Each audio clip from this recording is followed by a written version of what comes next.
All right. Welcome, everyone. My name is Lisa Powrine, Director of Enrollment Management here at Chapel Hill Chauncey Hall School. And this is our sixth segment of our live webinar revisit days. So again, we've had a kind of pivot to a new model given current circumstances. And we've had lots of great webinars in the past. If you've been unable to make those, please make sure to check out our website, and we have the recordings. So if you weren't able to join us, those are available for you to still learn about our many different programs. I'm just going to take a moment to share my screen and quickly go over this afternoon what we'll be covering. So next up, we're going to have introductions by our three panelists joining us today. And then our college counselor, Brooke Fink, will be reviewing her philosophy of college counseling at CHCH. And then we're going to open it up to Q&A. So as I mentioned before in that chat box, if you want to start typing your questions here, I just sent a little message. I'll be consolidating all of your questions, and then I'll be asking our panelists to answer those for you. And then I also have my awesome admissions team here with us, and if there's a quick question that you need answered, they'll be helping me out with that. All right, so without further ado, I'm going to turn it over to the panel to begin introductions, and I'm going to turn it over to Brooke first. Welcome, Brooke. Thank you. Hello, everybody. Welcome. Thank you for joining us today. Where I am, it's sunny, so I hope it's sunny and pleasant where you are too. My name is Brooke Fink. I'm the Director of College Counseling at Chapel Hill Chauncey Hall, and I have been here for, I think this is my 8th year, but it's very confusing to me. I had 2 children in between, so time doesn't mean anything anymore, and especially now. But I'm really excited to be here and to share with you our philosophy and answer your questions and hopefully get you as excited about this community as I am. Great. Thank you, Brooke. All right, next up is Suzanne. And just don't forget to unmute yourself. There you go. Hi, everyone. My name is Suzanne Looney. I am the Parent Relations Associate at Chapel Hill Chauncey Hall School. I have been officially, unofficially at Chapel Hill for coming up on 7 years. I came to Chapel Hill first as a parent of my daughter, who was in the class of 2017. And then I became a trustee at the school and spent 3 years on the board of trustees. And then I switched over and became an employee of the school in my current role as parent relations associate. Great. Thank you, Suzanne. All right. And then we have a current senior joining us today. Caroline, if you'd like to introduce yourself next. Hi, my name is Caroline Burke. I'm a senior at Chapel Hill. I started my freshman year, and I'll be attending Smith College in the fall. I participate in a few different things on campus. So my sophomore year, I was accepted into NHS and started that junior year. I currently serve as a co-president of NHS. I've played volleyball, softball, lacrosse, and tennis and basketball at Chapel Hill. And I started a club on campus dedicated to discussing feminism. We meet once or twice a month and have done some things around campus. For instance, distributing baskets of feminine care products around many of the bathrooms on campus. Great. Thank you, Caroline. All right. So I'm going to turn things over to Brooke. So she's going to give us, again, an overview and philosophy of her approach to college counseling here at CHCH, and then we're going to open it up to questions. So if you can feel free to start submitting your questions at any time at this point. All right. Thanks so much. And I'm going to turn it over to Brooke. Great. Thank you. So our philosophy is pretty simple, but it's also very different than a lot of other schools, I think, in other communities. This community in general, in totality too, is really about fit here at Chapel Hill Chauncey Hall. And that goes for our college process as well. We're really kind of focused on the post-secondary planning in as authentic way as possible. And that means not starting too early and inundating our 9th and 10th graders with ideas about what they're going to be doing after high school, but rather allowing them to focus on the process of being in high school and figuring out who they are and trying things and learning things about themselves, how they like to learn, how they like to communicate what they know, and what they're interested in. We really try to keep the focus on the college process towards the second half of high school when there's some actionable items to engage in, as well as kind of thinking about what's important to you at that time. So the first part, authenticity, simplicity, and sanity. And that means making sure that the student is the driver in the vehicle with awareness of all the other constituents that are there too, the parents, the peers, the teachers, the college counselor.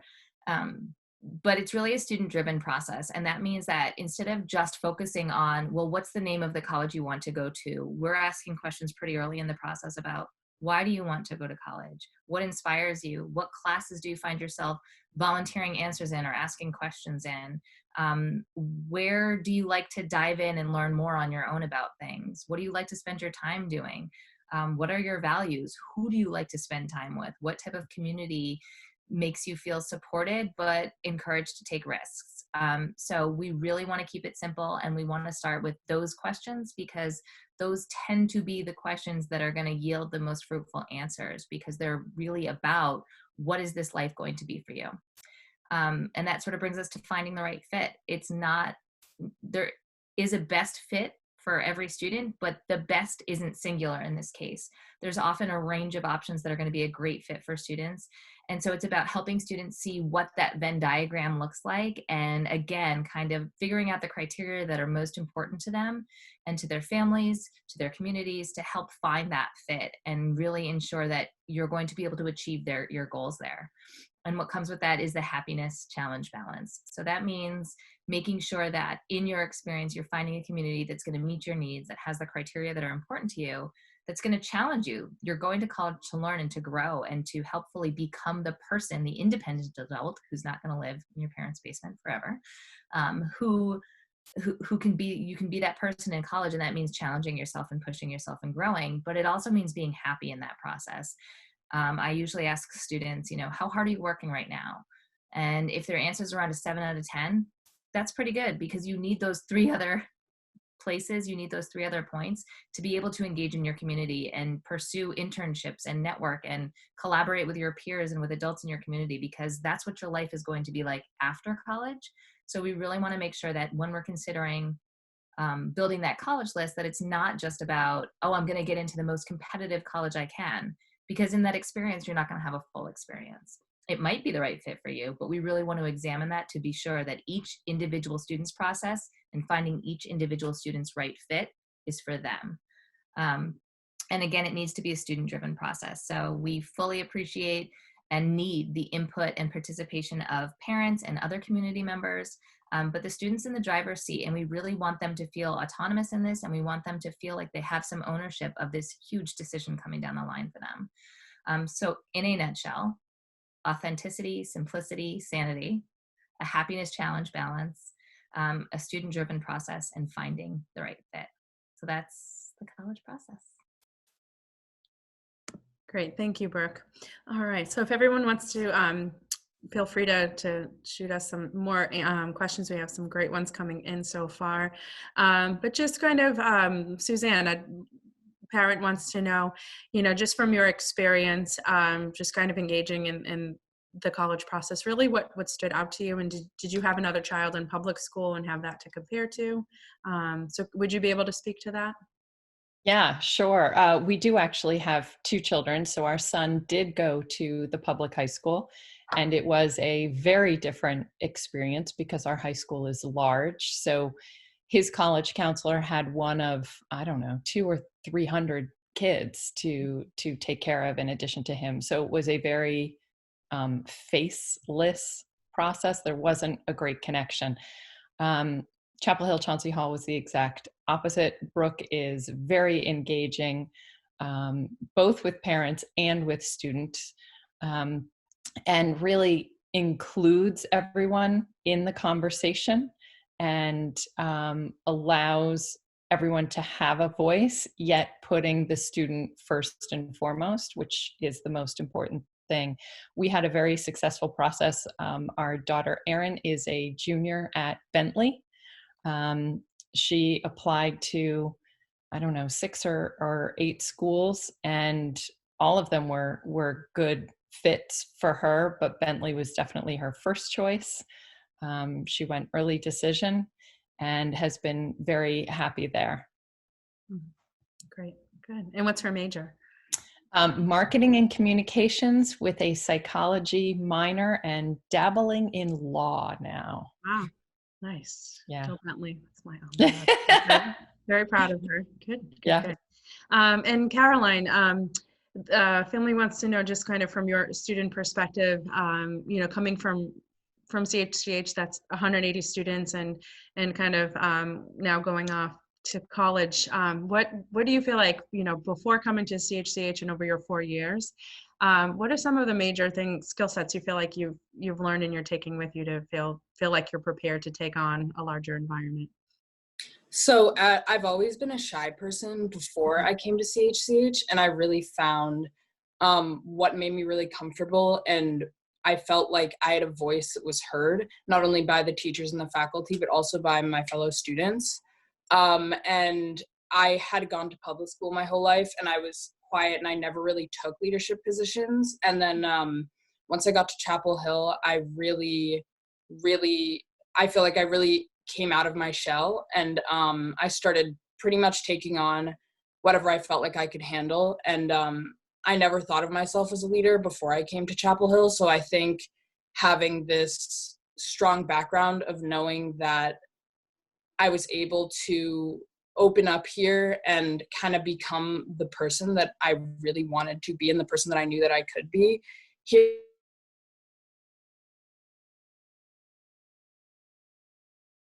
Definitely things that I really outlined in my college essay. And that's really what helped me get into Smith. Great. Congratulations on getting into Smith. It's wonderful. you. Do you know what you want to major in? Yeah, I'm planning on majoring in neuroscience with a minor in computer science. Amazing. Great job. Good. And speaking of college essay, another parent just wanted to talk about that process, and Brooke, can you speak to that a little bit, and maybe our what you provide for families during the summer as well, and how maybe the college counseling process is tied into the classroom as well? Sure. So like I said earlier, we don't really start the college process formally until junior year, but in junior year, we really dive in. And we've integrated the college essay into the English classroom in junior year. So I go in December and present a college essay workshop. So really kind of covering the bases of what is the purpose of the college essay, what are some myths, kind of deriding those, and going through and doing some exercises and events with the juniors so that they can start to formulate some ideas, some things that they want to share with the colleges about who they are, not just what has happened to them in their lives. I have a feeling I'm going to have to do a lot of backtracking this year because every junior is going to want to redesign their essay to be about, you'll never believe what happened to me in my junior year spring. Our students are not going to write about that necessarily because part of that process is helping me really help them understand the purpose of the essays to let colleges know who you are and who you're going to be in their community. So I present that workshop in the junior year, and then students meet with me individually to go over topics to sort of tease it all out, work through some things that they think they might want to write about, do some trial runs, and then eventually they write the essay as part of the English class process, and they get a grade on it in English class. They then come back to me in the spring when that part is completed, and we review it again together to talk about what needs to change for it to be ready to go to colleges. So ideally, our juniors are leaving for the summer with a finished college essay. Oftentimes they'll change over the summer, but at least we have a really solid foundation. And again, then they're familiar with the process of writing for colleges because it's likely that they're going to have to write more than one essay. A lot of colleges have short answer essays. What was Smith's this year, Caroline? It was, what movie would you star in? Oh no, your theme song. Theme song? Yeah. So Smith had a short essay this year that said, "What's your theme song?" And Caroline was like, and so sometimes those essays are fun and they're meant to be fun, and sometimes they're more challenging. Talk about what you want to major in and why. And I'm there for students every step of that way. I like to, and I have the benefit of being in a small community so that I can meet with each student as many times as they need to go over each aspect of their application to make sure that they are showing their authentic self to college and their best self to colleges.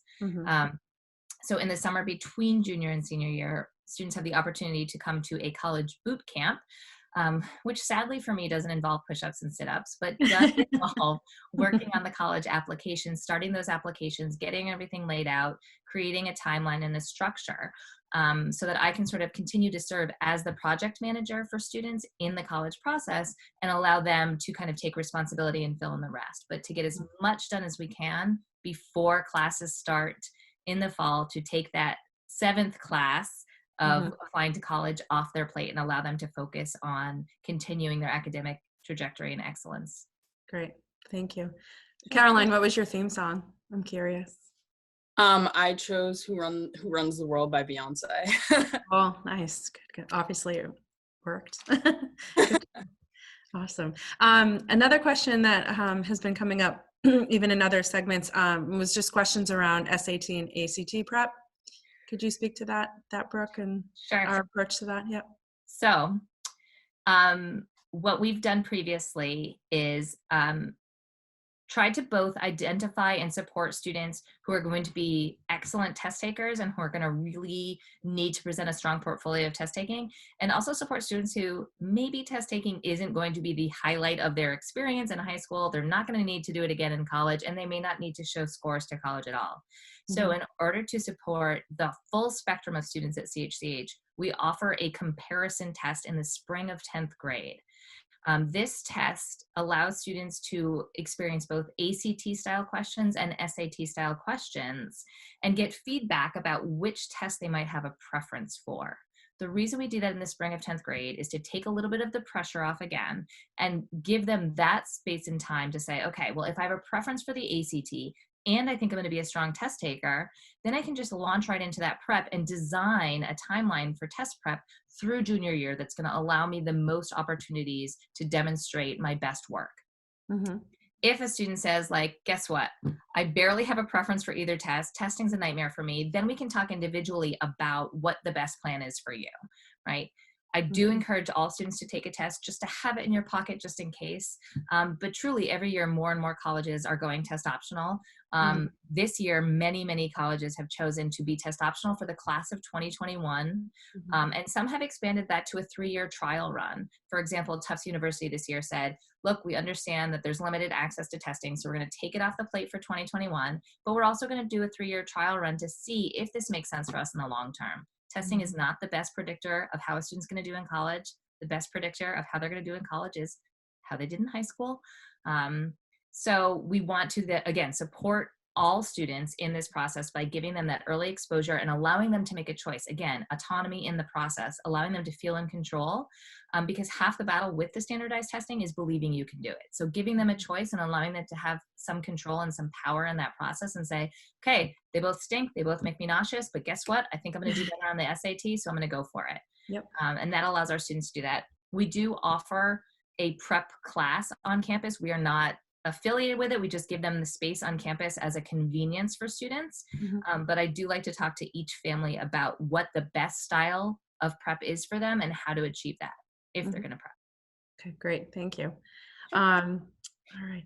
And then another is, what percentage are accepted into college or university? And then some, if you want to speak to, I know we have lots and lots of different majors students are pursuing, and sometimes they don't even know what they want to pursue, but can you speak to that a little bit? Yes. So one of the hallmarks of our program is that all of our students apply to and are accepted into college, 100%. It's part of the process. We are a college prep school. So that's part of the process. And we do that for several reasons. One, we're a college prep school, but two, because even if a student doesn't choose to go to college right after high school, many students are taking gap years or pursuing alternative programs. We want them to have the schema and understand what goes into that application process and have the experience of truly getting to know themselves as a student and be thinking critically about what they want their post-secondary experience to be like. So it's a very important piece of their time at CHCH. One of the nice things about our program is that our students apply to an extremely diverse range of schools. I'm looking at data from last year. Last year was our largest graduating class, 54 students.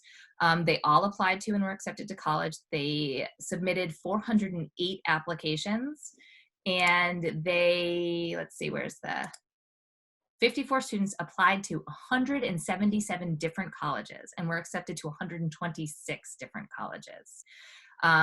54 students are enrolling in 43 different colleges. And that's actually a low number for us. That means that several students were attending this or enrolling in the same college. And that's actually pretty rare. We're not a feeder school, so we're not saying, oh, these are your scores, these are your grades, these are the 3 colleges you can apply to and will go to. We really want students to engage in the process authentically, find that fit, and apply to the range of schools that works for them. Already numbers coming in for this year are just as diverse and really kind of interesting. So everything from a large public institution like Penn State to a very small private institution like College of the Atlantic with 308 students. Some of the highlights last year, we had students going to, the closest I think was Brandeis, and the furthest was American University in Paris. But we have students going to colleges like NYU, like Smith, Union, Denver, Hartford, Franklin and Marshall, all over the place. Great. Thank you.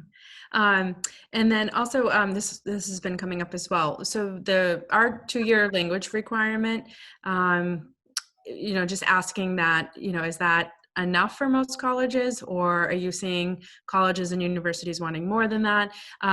So as you know, our schedule freshman year, if someone has SAS, then they have to decide between a world language and the arts. So there's been a lot of questions around that. So, Sure. I made sure to put that on today, and another parent just brought that up as well. Can you speak to that as well? Sure. So it is a minimum requirement. So I always like to say that minimum requirements are like optional questions. They're not really the minimum requirement or optional. But that said, in my experience, colleges want to see a student authentically pursuing what they're interested in.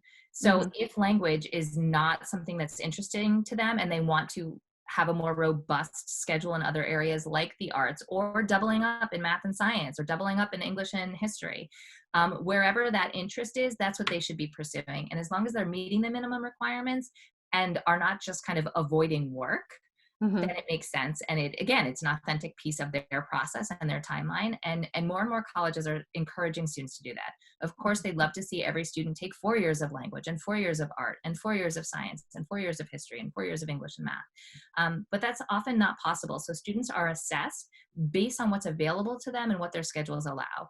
Each college that students apply to receives a school profile that explains both our philosophy and also what our expansive opportunities are and where our limitations are. Great, thank you. And this question is for Caroline. Just kind of talking about your process. So we've learned that you've been admitted to and going to Smith College, but just working with Ms. Fink, I know you probably had your mind set on that, but just kind of how did you both work and collaborate together and make sure that you were exploring the best options for you and not kind of leaving anything off the table? Can you both kind of speak to that a little bit?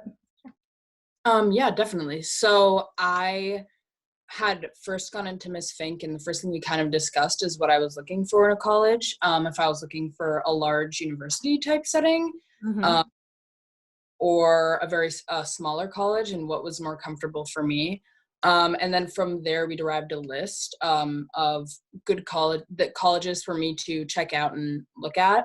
Which we came up with good times that I could do that over break when college is still in session, or just certain times like that. And so I scheduled a few, and then I contacted her after I had scheduled them, and I would go and usually take notes because Ms. Fink definitely said it was a very good idea to take notes.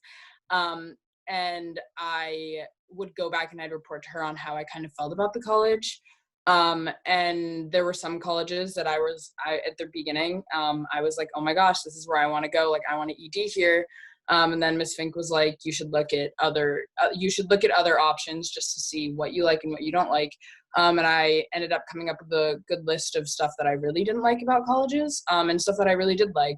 And I ended up with really, really falling in love with Smith, which at first, that was not the first college I wanted to ED to. So definitely we discussed a lot about that. And that was really, really helpful in finding a college that was right for me.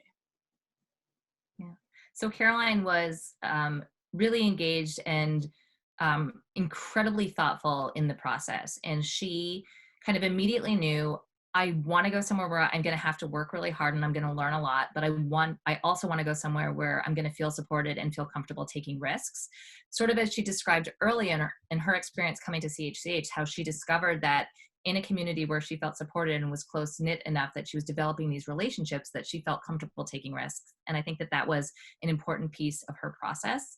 And so initially when she said she went and visited, I think it was maybe Bryn Mawr, and you came back and were like, oh my gosh, I love it. I love everything about it. I'm super interested in this. So I said, all right, so let's tack on a few more women's colleges so you can understand that they're not all the same, but so that you can really kind of engage and see what elements are standing out to you. And Caroline, with her computer scientist brain, was like, okay, here's the pros, here's the cons, here's what I like, here's what I don't like, and here's how I can translate that over to kind of constructing the right community for her. So that it was really fun to work with her. She was really thoughtful in the process. And I think also was really responsive to saying like, okay, tell me what to do. And now I'm going to go do it. Some students are able to say, I just want to kind of go out and have the feeling and see what it feels like and be able to sit in those feelings and emotions. And we will process that as well. One of the benefits, again, of being a party of one in a small community is that I can adapt to how each student works and thinks. And the family dynamics as well come into play. So really being able to collaborate, and that's the joy in it for me, is figuring out how students like to work, figuring out how they like to think and make decisions, and helping them develop those skills, but in their comfort zone. So that was kind of a fun part of the process for us. I thought I was going to say something else, and now I can't remember. Well, I'll do the next question for Suzanne, and then you can, if you think of it. Suzanne, what advice would you give for parents who have not gone through the process yet? Oh my goodness. Wow. That's a great question. I think trusting the college counselor for sure. You know, when we started with my son, because he was older, we reverted back to our own mindset of what it was like for us. So we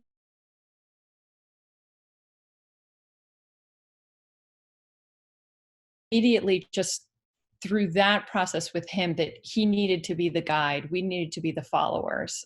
He really needed to make choices for him. And I think that that was also very true for Aaron. And I think one of the things that make the process at CHCH work so well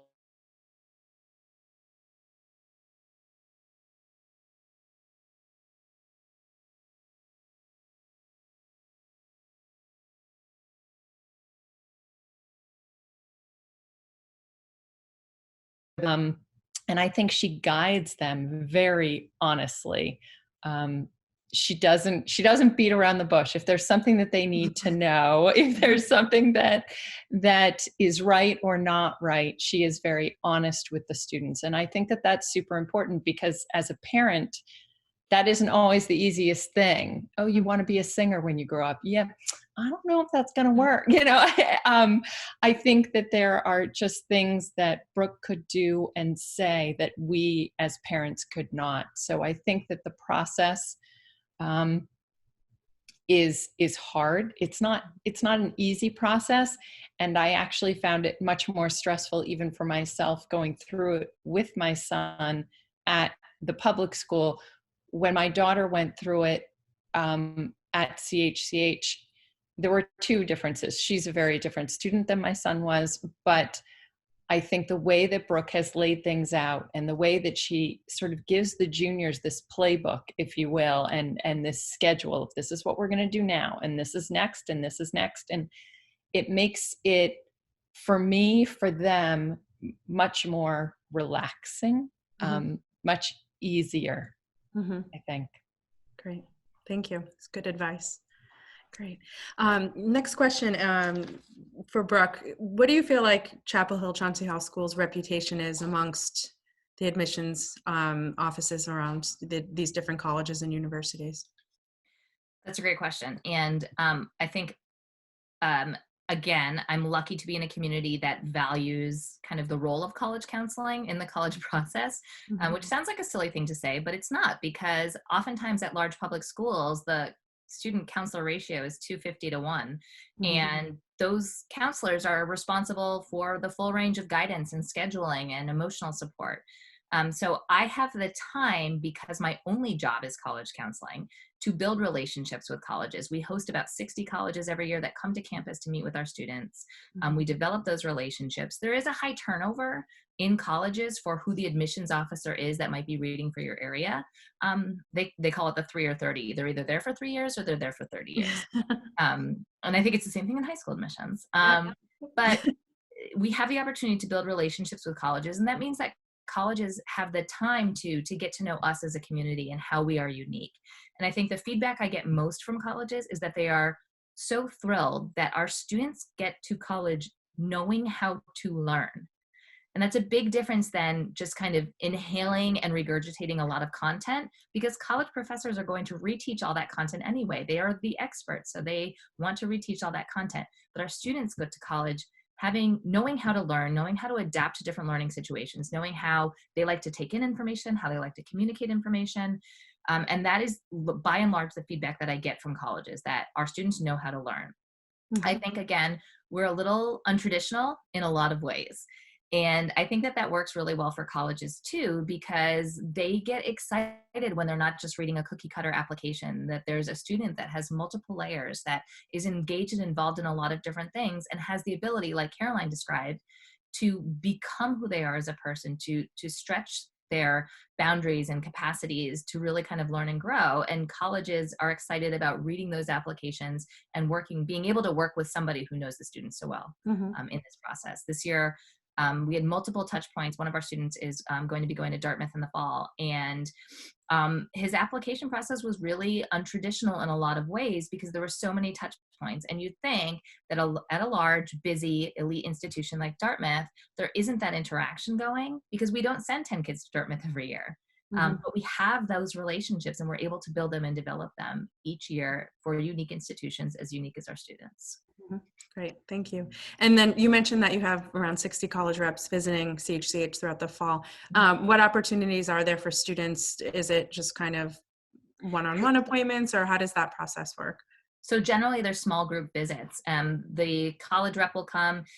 Students sign up, or I force them to sign up, and they come and meet with our students and have a casual conversation. The college rep has the opportunity to share a little bit about their institution, but also to tailor it specifically to what the students' interests are. And it's a great way for our students that maybe can't travel across the country, or can't even travel across town necessarily, to be able to meet and demonstrate some interest in those colleges. And then we do have the capacity sometimes, if it is, for example, University of Denver coming in, to set up interviews for students on campus, so that they, again, can have that one-on-one time with the rep. And I think that's especially a great point for either international students or boarding students too, whose parents aren't able to be here, and bring them all over for college visits. Great. And then as far as, I just blanked out on my question now. Let me go back to my list, sorry. And then, so speaking of interviews, do colleges often require an interview? And if so, do you do prep for that as well? Sure, that's actually what I had forgot to mention about Caroline. So it depends. Colleges like, for example, Boston University, when they're getting 70,000 applications, they know they can't interview everyone, so they don't interview anyone. So they don't offer college interviews. Some small colleges don't require it, but strongly recommend it.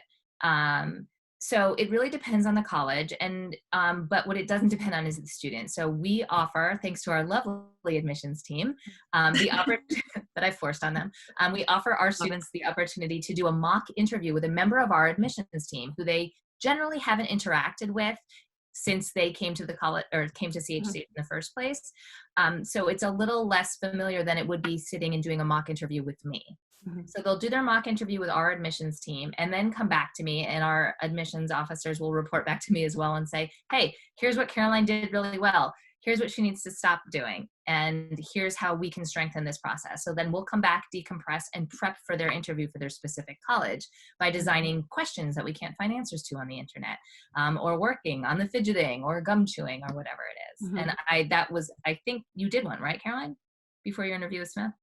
Yeah, I did do one. Yeah. Yeah. So that's a really, again, a special piece of the process where we're saying, like, it's time to start focusing on this. If this is going to be something in your portfolio that you want to do, let's do it. And especially for our students that might struggle with that, we want to offer them the opportunity to prep before they go and have the actual college interview. Mm-hmm. Okay, great.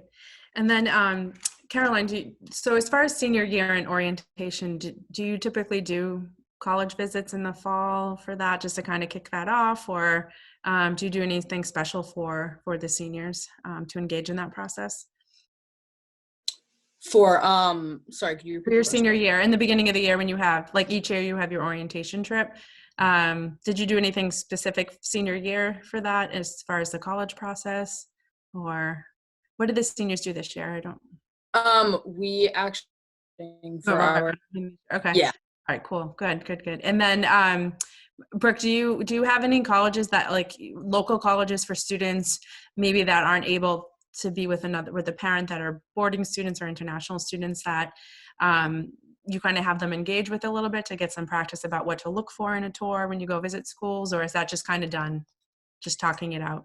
So in the Suzanne referenced the kind of handbook, Yeah. actual handbook that we give students. Mm-hmm. And I have a college visit guide in there. So in that, it talks about the formal process of visiting a college, you know, making sure that you're registering for the visit, the tour, interview information session, but also the sort of behind the scenes stuff. So breaking away from your family and going incognito and asking a random student for directions to the library to see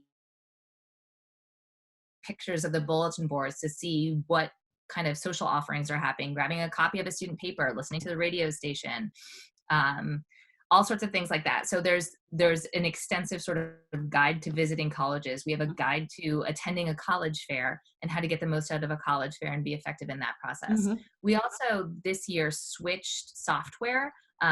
We previously used Naviance, which is a pretty common college counseling kind of software platform, and switched to Score, which has amazing virtual, especially right now, virtual visit opportunities, links to Campus Reel videos, and U-Visit guides. So I've kind of been increasing kind of how to make the most out of the virtual experience as well as the in-person visit. Mm-hmm. Great, thank you. Another question. Dr. Conrad talks about teaching the way students learn. How does that translate into the college search process? What happens to those students that may need a non-traditional teaching style? How do students with language-based learning challenges do in the application process, and where have they landed? So that's a great question. Questions. So I think teaching the way students learn translates directly into the college process. And it's sort of what I talked about a little bit earlier, in that process, we expect students to come in to our community and grow and learn as they do. So our approach to students that might have a language-based learning challenge is not, this is your challenge, you can't do this stuff. It is, cool, you need a different entry point. You need to build a toolkit, and you need to learn when and how to use those tools so that when you encounter a situation that's going to be challenging for you, you know what to do and you know how to do it. Mm-hmm. So our objective is that by the time students are ready to graduate and go to college, that they are able to encounter a learning situation that maybe it isn't their ideal style, but in the college search, we've identified, okay, if you know that you need to be in a discussion-based classroom, maybe looking at Ohio State isn't the best fit for you if you're going to be in a lecture hall with 300 other students. But if big school kind of rah-rah culture is really important for you, how do we find that hybrid? How do we find somewhere where you're going to be able to show up to a football game on a Friday night and be in a classroom with 25 other students having a discussion on Monday morning? So it's part of the college process. We're thoughtful about students understanding who they are as learners and looking for the best fit for them in the process. But we're also confident that our students are going to go to college with the tools they need to adapt to different learning styles and learning situations. And we're really fortunate that we're in a country and in a community, even locally, where there's 100 different colleges in Massachusetts that can address a plethora of different learning needs and styles for students. So if that is specific to your individual needs, we will find those colleges that are going to meet you where you're at and where you want to go. Finally, the last part of that question was, where have they landed? Everywhere. Colleges, the sort of, to get technical, the laws change a little bit from high school to college if you're dealing with learning disabilities. That said, students, the kind of how students' needs are met and what accommodations are provided for in college, we work with you in that process, and we're helping to say, okay, so here's when your testing needs to get updated. Here's what you need to know about yourself and what you need to be able to present to college once you're accepted, to say, okay, here are my needs. Here's what I'm going to want. How is that going to be met? And my support doesn't just end in getting them into college. It's kind of that continued conversation of what additional supports, programs, or resources are you going to need, and how are we going to get you to them? Great. And again, you can do that at any college. Great. Lisa, I would just add to that what Brooke said is so true. And as a child with learning differences and learning challenges, Brooke was very good about helping Erin make the right choices in terms of right fit school. But once she got to her right fit school and she got to Bentley, the other thing that she learned at CHCH was how to advocate for herself. And before school even started, she went immediately to the disabilities office and met with someone who has now became her partner in crime. They meet every week. But so that Erin has always had a go-to person there. And that is because of how she learned to speak very clearly about what her challenges are and what she needs. And all of her accommodations, thankfully, have been met at Bentley. But a lot of that has to do with Erin speaking up for herself and making very clear what she needs. And she learned how to do that at her time at CHCH. Great. Thank you. I would also just add to that. I think Suzanne said that beautifully, but I would add that sometimes it's hard to see that your 14, 15, 16-year-old student that you can't get to get dressed on time for school or put away their dishes after eating, that human being is going to be able to go to college and live on a college campus independently. I fully appreciate how that can seem like worlds and worlds away, because it is. But what I have the benefit of seeing is that growth trajectory and the small, tiny steps that students are taking, even between the fall of junior year to the fall of senior year, and the fall of senior year to the spring of senior year. There's tremendous growth that happens that can seem unfathomable. And it might be at a different pace. There's, fits and starts, but it happens. And your student is more than likely going to be ready to do the things that seem impossible right now. That said, if they are not, we will deal with that too. And we're going to work with each student to ensure that their post-secondary plan is the right fit for them. Great. And I know on many people's minds right now, question coming in is just, do you help families that with, the financial aid process, or then there's a lot of, merit scholarships that colleges and universities offer now? How do you help in that process? And then have you seen many CHCH students earn merit scholarships, for example? How do they do in that part of the process? That's a great question. Yes, I am fully prepared to help every family who wants to apply for financial aid to navigate that process, including the kind of the federal forms that are required, the private forms that are required, the verification process. I know the ins and the outs and all the things. I should basically be a tax consultant at this point, but I don't have that much time. But helping students apply for and get merit scholarships outside of what might be automatically awarded based on the credentials that they're applying with, that's also part of the process, and helping them find them, advising students to start local rather than going to the Pepsi scholarship. Why don't we look at the Lions Club scholarship in your community?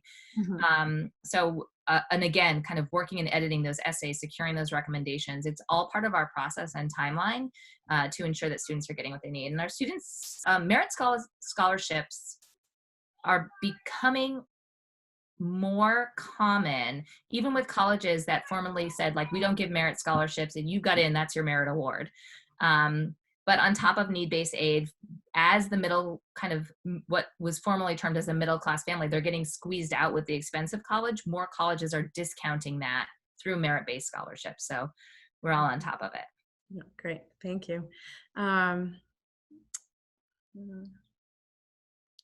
Great. I'm just seeing if there's any last minute questions. So a parent wanted to know if you could speak a little bit more in depth about the test optional, as it's still new and evolving. Yes. So I'm going to direct you to a resource. I'm going to actually type it in the chat 2, I think I can. Yep. Just make sure it's to all panelists and attendees. Let me click on that. Yep, got it. Wait, So wait. fairtest.org. Oh, wait, hold on. And attendees. All right, I'm learning. No, I got, I think, yeah, all attendees as well. Okay, so fairtest.org is a wonderful oversight organization that's sort of tracking and managing and advocating for the transition to test optional practices. And there are hundreds, I think right now, over 60% of US News top 100 liberal arts colleges are now test optional, even with or excluding the ones that have made the temporary transition for the class of 2021. So most recent additions were, before this all started, University of Chicago went test optional. Will Smith is test optional, Mount Holyoke's test optional. I don't want to start listing them because there are just so many. And it does a couple things. One, it encourages a more diverse range of applicants, given that not everybody is set to test well, whether it's because of a socioeconomic background or other advantages. And testing, again, as I said earlier, is just not an authentic representation of how a student's going to do in college. That said, for some students, it's a real skill and it's a real talent, and they should be able to show that they have that skill and talent. So Fair Test does a really good job tracking which colleges are going test optional. There are tens of colleges added every year. I think the list, I just got like the updated list of just since this all happened, there are 61 new colleges added. Wow. So it's a lot. Okay, still evolving. Great. And then our family from Uganda wants to know, do you have any advice for international students? Yeah, come. Yeah, she is. Yes. So I think international students in our community add such an incredible range of perspective and experience. It's so extremely valuable to our students in our community. And I think Caroline can talk about that a little bit more, about what just the richness that our students come, being able to share such different experiences and perspectives. And I think in the college process, I love working with international students. First, I think sometimes we have to dismantle some stereotypes about what applying to college as an international student is like. But I also have the hot tip on which colleges offer aid and merit aid to international students. And you're a hot commodity right now as an international student. Everybody wants you. And so making sure that you are best prepared, which might include things like a TOEFL score and demonstration of English proficiency on top of other things. It's a fun process. And I think for international students, it's the same. You need to think about what's important to you, what criteria are important. And I think my best advice is to try to move away from using rankings as a primary kind of decision-making function, and think more about what is the best fit for you, what criteria are important to you, what's going to allow you, what sort of community is going to allow you to reach and exceed your potential, versus what name is going to look good. Because even in an international community, it doesn't matter where you go, it matters what you do when you're there. And so we want you going somewhere where you're going to graduate with a robust resume and incredible experiences that are going to launch you into the career and to the life that you want to have. Great. And I think too, like Caroline said, just, having been so shy prior to coming to CHCH and then being involved in so many different things, I think over my 18 years here, just seeing, that international students who do so well in the process are those that really take advantage of all of our co-curricular programs and clubs, and just really becoming part of the community as well. So that would be my advice to international students, is just try to, get as involved as you possibly can. Caroline, did you want to add anything? Yeah, I think that it was a very great point that was made about how a lot of international students are involved in a lot of, extracurriculars. Actually, the vice president of NHS is from Asia. He's an international student. And I have a great relationship with him. And honestly, it's just, having this background and having people, going to public school, you don't get a lot of these experiences. And then at Chapel Hill, just being able to know that I'm on a campus that is so accepting of really everyone, no matter where you're from, no matter what's happening, and that everyone is no one's judging other people, no one's thinking like negative thoughts. It's really great to know that like I'm coming from a background and going into college with this background of knowing, you know, people from really all over the world, and it never fails to amaze me how much. Great. Thank you for adding that. One other question that came in from our Q&A little section. Can you name a few of the colleges CHCH students were accepted to this year? Public, private, Ivy? Yes. I Yes. track, I didn't say this at the beginning because I didn't want to scare you all off, but I'm a little bit of a control freak. Some of our students come in struggling with executive functioning. And I like to say that I'm an expert at executive functioning and that my personality is type A+. Yeah. But I also speak fluent teenager, which is my superhero skill. And as I said earlier, like my true joy comes in getting to know each and every individual student and learning how to communicate and work with them. So I track everything constantly. So this year, some of our students, I'm just going to sort this by accepted, but our students have been accepted to everywhere from primarily two-year colleges like Dean College to Dartmouth College, which is an Ivy League school. We have students that are thinking about going to Lafayette, students going to Lehigh, students going to Smith, students going as, what's the furthest this year? Might be University of Puget Sound, might be the furthest away this year. Some of the UCs, we have students that were accepted to and are probably planning on attending UC Irvine. We have students going to UMass Amherst, University of Washington, Ohio State, smaller colleges like, we have a student going to Wentworth and deferring. We have some students going to BU, University of Hartford, Barnard. We have a student going right back into the city, American University, Fordham, Lafayette. I said that already, I think. Leslie, another BU. Gettysburg, Conn College, University of Illinois, Urbana-Champaign. It's a wide variety. Yeah, it's a huge variety. And I'm just kind of scrolling through the University of Miami, College of Charleston, Baylor, University of South Carolina, Union, Temple, Spelman, Providence. Yep, great. And if you go to our website on chch.org, under academics, there's a college counseling section, and it has our matriculation list for the past 4 years. And then once everybody makes their decisions for this year and when they're enrolling, then we will update that list. So Matt just put the link in the chat box as well. So great. I think we covered everyone's questions. And if for some reason we didn't, or there was something you think of after we finish up today, please feel free to reach out to me. And I'm sure Brooke and Dan or Caroline or any other parents would be happy to speak with you all and answer your questions. Just want to give a round of applause to our wonderful panelists for this afternoon. So our last Revisit Day live webinar is happening tomorrow afternoon at 3:30. Matt put the link to register there, and it's athletics at CHCH. So all you athletes out there, if you're interested in learning more about our programs here at CHCH, make sure you tune in. And I hope everyone enjoys the rest of this gorgeous day. And again, thank you for joining us this afternoon. Bye, everyone. Bye. Thank you. Thank you, Brooke, Suzanne, and Caroline. Welcome.